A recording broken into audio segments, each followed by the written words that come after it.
Hello friends, सरल GST के इस यूट्यूब चैनल पर आपका स्वागत है।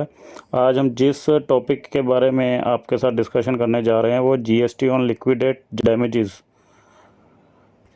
Compensation and penalty paid on breach of contract. तो चलिए आज हम पंकज जी से समझते हैं। हेलो फ्रेंड्स, आज का हमारा जो टॉपिक है वो थोड़ा सा कॉम्प्लिकेटेड भी कह सकते हो और सीबीएसई की तरफ से बहुत अच्छी क्लैरिफिकेशन आई है इसके ऊपर।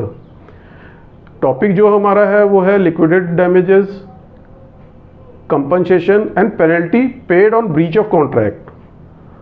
तो पहले हम लिक्विडेटेड डैमेजेस को देख लेते हैं। जैसा कि आप लोगों को पता है कि लिक्विडेटेड डैमेजेस जो हैं जीएसटी पे बहुत हॉट और चर्चित टॉपिक रहा है।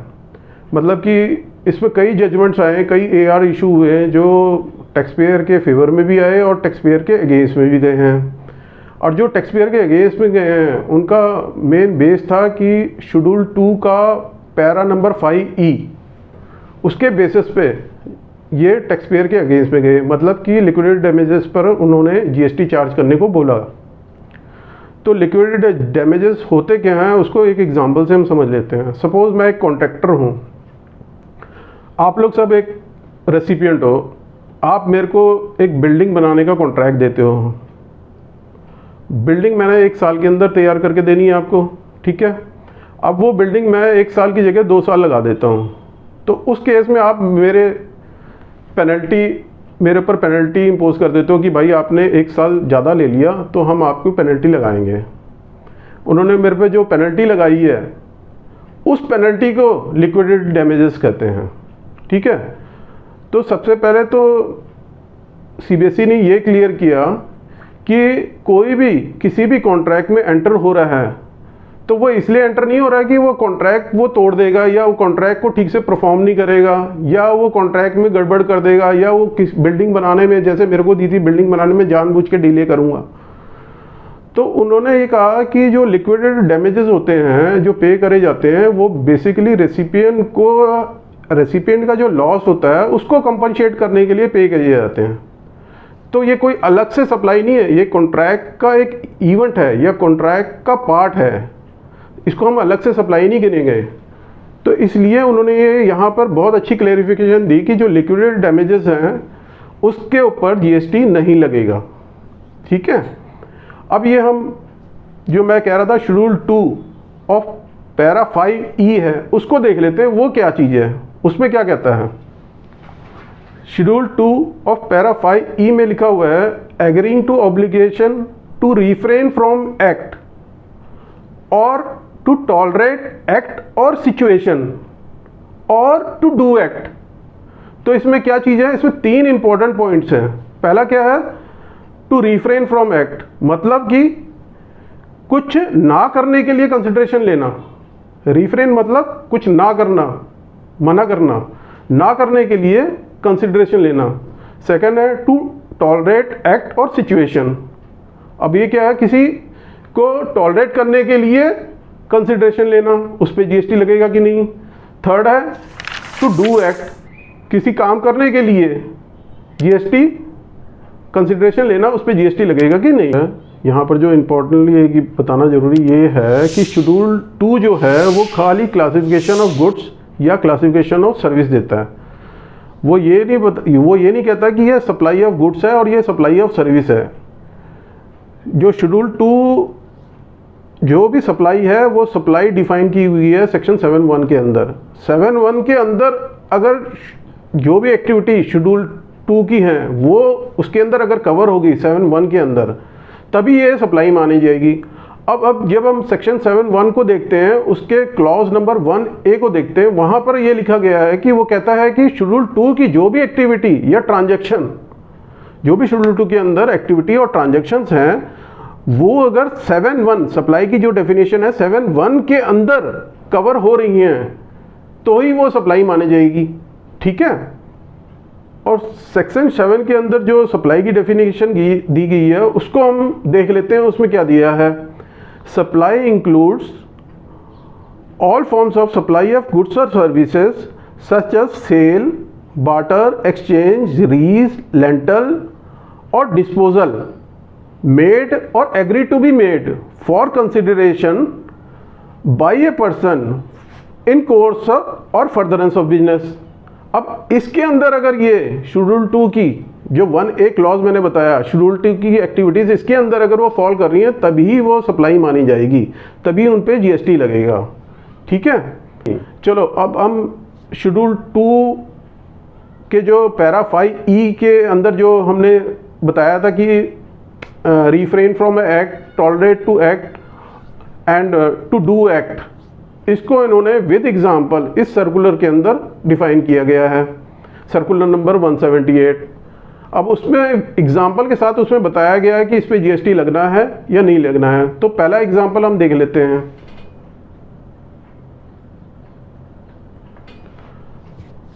पहला एग्जाम्पल है agreeing to obligation to refrain from act. इसके अंदर उन्होंने क्या कह रहा है, मतलब मैंने इसको आपको पहले भी बता दिया, टू रिफ्रेन फ्रॉम एक्ट मतलब कोई एक्ट ना करने पर आपको कंसिडरेशन मिल रहा है, उसको उस पर GST लगेगी या नहीं लगेगी, उस कंसिडरेशन पर GST लगेगी नहीं लगेगी, उन्होंने ये एग्जाम्पल के साथ समझाया है। अब CBSE ने जो एग्जाम्पल दिया है वो तो मैं आपको बताऊंगा, उसके साथ मैंने अपना एक एग्जाम्पल ऐड किया हुआ है थोड़ा इसको और सिंप्लीफाई तरीके से समझने के लिए।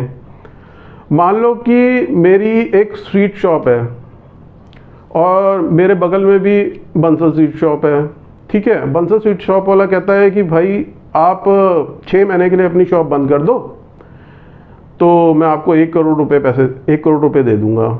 मतलब उसको compete ना करने के लिए वो मेरे को कह रहा है कि मैं 6 महीने बंद कर दूं तो मेरे को 1 करोड़ रुपए देगा। तो मैं अपनी कैलकुलेशन करता हूँ, मैं देखता हूँ कि हाँ यार मेरी 50 लाख के आसपास की इनकम हो जाती है 6 महीने में, ये तो मेरे को 1 करोड़ रुपए दे रहा है, तो मैं उसको 6 महीने के लिए कोई बात नहीं मैं बंद कर देता हूँ। तो वो बंसल स्वीट वाला मेरे को क्या कह रहा है कि आप अपने शॉप को बंद कर दो, मतलब मेरे को रिफ्रेन कर रहा है शॉप खोलने के लिए, तो वो मेरे को कंसिडरेशन दे रहा है उसके बदले में 1 करोड़। तो वो 1 करोड़ CBSE कहती है कि आपको उस पर GST लगेगा। ये जो रिफ्रेन फ्रॉम एक्ट है ये सप्लाई की डेफिनेशन के अंदर आ जाएगा। ठीक है, इसका सेकंड एग्जांपल जो CBSE कह रही है, एक बिल्डर है, वो कोई बिल्डिंग बिल्ड कर रहा है, उसने 4 फ्लोर तक बिल्डिंग बना दी, उसके ऊपर उसने और 6 फ्लोर बनानी है सपोजिंग। उसके बगल में एक सोसाइटी है, अब उसको सोसाइटी अगर वो 6 फ्लोर ऊपर और बिल्ड कर देता है तो वो सोसाइटी की जो सनलाइट है वो ब्लॉक हो जाती है उसकी ऊपर की 6 फ्लोर के कारण। अब वो सोसाइटी वाले उसके पास जाते हैं, बिल्डर के पास, बोलते हैं कि भाई तू फर्दर ये 6 फ्लोर ना बना तो जिससे हमारी की ये सनलाइट हमारी ना रुके, इसके लिए हम आपको जो भी 6 फ्लोर का जो भी कंसिडरेशन है वो आपको पे कर देंगे, जो भी पैसा आपको बनता है वो हम आपको पे कर देते हैं। ठीक है, तो यहाँ पर भी जो वो कंसिडरेशन दिया जा रहा है उसको रिफ्रेन फ्रॉम एक्ट, मतलब वो 6 बिल्डिंग ना बनाने के लिए उसका वो कंसिडरेशन पे किया जा रहा है।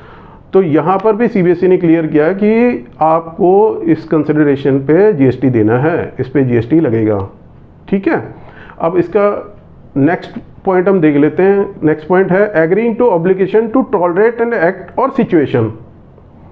जैसे कि बड़े बड़े शोरूम्स होते हैं, उनके आगे जो हॉकर्स होते हैं या जो आगे रेडी सी लगा देते हैं या दुकान के सामने अपना सामान बेचने के लिए छोटे हॉकर्स होते हैं, वो बैठ जाते हैं, मोमोज बेच रहे होते हैं या अपने कुछ भी सामान लगा के वहाँ पे शोरूम के सामने लगा देते हैं। तो शोरूम वाला उनको मना करता है उस चीज़ के लिए, तो वो हॉकर कहता है जी मैं आपको मंथली आपको 10,000 दूंगा, या शोरूम वाला कहता है भाई तूने ये जो अपनी शॉप लगानी है मेरी शोरूम के सामने, मेरे कस्टमर ख़राब होते हैं, तो इसके बदले में तू मेरे को 10,000 रुपये या 20,000 रुपये महीना दिया कर। अब वो क्या है, वो शॉपकीपर जो है उसको टॉलरेट कर रहा है, उस हॉकर को टॉलरेट कर रहा है ना कि मेरी दुकान के सामने बैठा है, तो उसके लिए वो पैसे ले रहा है उससे, तो वो जो कंसिडरेशन वो ले रहा है उस पर GST लगेगा। ठीक है, ये हुआ टॉलरेट फ्रॉम एक्ट। चलो अब थर्ड इसका पॉइंट देख लेते हैं, obligation to do an act. इसमें क्या है, मान लो कोई सोसाइटी है, रेजिडेंशियल सोसाइटी है, उसके सामने कोई फैक्ट्री इंस्टॉल हो रखी है, कोई फैक्ट्री बनी हुई है जो कि एमिशन और डिस्चार्ज कर रही है पोल्यूशन। ठीक है, जो कि वो मिनिमम गाइडलाइन के अंदर उसका जो एमिशन हो रहा है वो मतलब कि मिनिमम गाइडलाइन के अंदर ही है, मतलब वो मिनिमम कर रही है, मतलब गवर्नमेंट से रिकमेंडेड है उतना ही वो एमिशन कर रही है। लेकिन सोसाइटी वाले कहते हैं कि हम आपको कंसिडरेशन देते हैं, हम आपको पैसे देते हैं कि आप इसमें फर्दर और अच्छे इक्विपमेंट लगा के और इसको एमिशन कम कर दो, ठीक है ना। तो वो जो कंसिडरेशन हम उसको पे कर रहे हैं इक्विपमेंट लगाने के लिए, उसको पे करने के लिए कि ये एमिशन कम हो जाए, वो क्या कर रहे हैं, हम उसको कुछ काम करने के लिए पैसे दे रहे हैं। तो ये भी जीएसटी के अंदर सप्लाई मानी जाएगी और इस पर जीएसटी चार्ज होगा, ठीक है। तो अब ये जो 3 पॉइंट हम पैरा 5E के अंदर हमने ये कवर किए हैं विद एग्जांपल। इन शॉर्ट या ब्रीफ में इसको हम ये कह सकते हैं कि ये जो एक्टिविटीज़ हैं, to refrain from act, to tolerate act, to do act, जब तक ये सप्लाई की डेफिनेशन जो कि सेक्शन 7(1) के अंदर दी गई है उसके अंदर कवर नहीं होती हैं, तब तक ये सप्लाई नहीं मानी जाएंगी, ठीक है। बाकी ये जो इन्होंने गवर्नमेंट ने इसमें एग्जांपल देके सिचुएशन दी हुई है, एग्जांपल में बताया हुआ है कि इन सिचुएशनों में ये सप्लाई मानी जाएगी। तो यहाँ से हम एक अपना व्यू पॉइंट लेके आगे फर्दर इस पर बता सकते हैं कि ये सप्लाई है या सप्लाई नहीं है, ठीक है।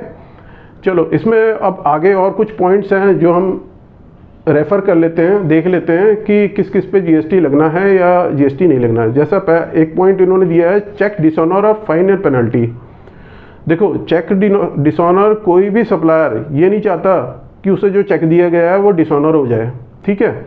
तो उसके लिए जो वो पेनल्टी चार्ज करता है, या कोई भी किसी तरह की जो उसको चेक बाउंसिंग चार्जेस लगे हैं 200 रुपये या 500 रुपये जो भी लगते हैं उसको, वो अगर उससे चार्ज करता है तो उस पर उन्होंने कहा है कि जीएसटी नहीं लगेगा, ठीक है। नेक्स्ट है इसका नोटिस पे एम्प्लॉय या नोटिस पे बाय एम्प्लॉयर। अब नोटिस पे एम्प्लॉय क्या है कि कई बड़ी कंपनीज होती हैं, किसी एम्प्लॉय को रिक्रूट करती हैं तो उसकी स्किल डेवलपमेंट के लिए ट्रेनिंग प्रोग्राम्स होते हैं, बहुत पैसा खर्च करती है, ठीक है।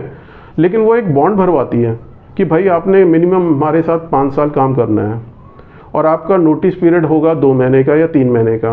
अगर वो उस नोटिस पीरियड के बगैर फॉलो करे, उस कंपनी को छोड़ देता है, तो वो कंपनी उससे वो पैसे लेती है नोटिस पे के, जो या तो उसका जो एडवांस है बॉन्ड में जो भरा हुआ था वो उसमें से काट लेती है, या उससे वो उसकी सैलरी रोक के या उससे पैसे लेती है।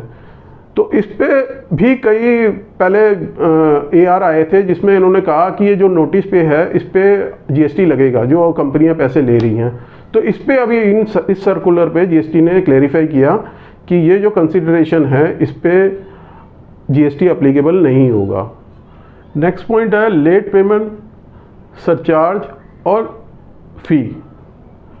ये क्या पॉइंट है कि सप्लायर कई बारी सप्लायर को जो पेमेंट लेट आती है उसके लिए वो लेट फ़ी चार्ज करता है रेसिपिएंट से, तो उस पर वो उन्होंने कहा है कि जीएसटी लगेगा। जैसे कि इलेक्ट्रिसिटी बिल होता है, उसमें पहले से डिफ़ाइन हो जाता है कि आपने अगर इसको लेट जमा कराया तो उस पर आपको इतनी लेट फ़ी लगेगी।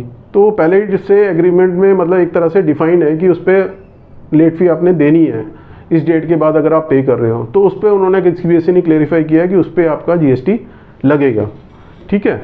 नेक्स्ट पॉइंट है कैंसिलेशन चार्जेस।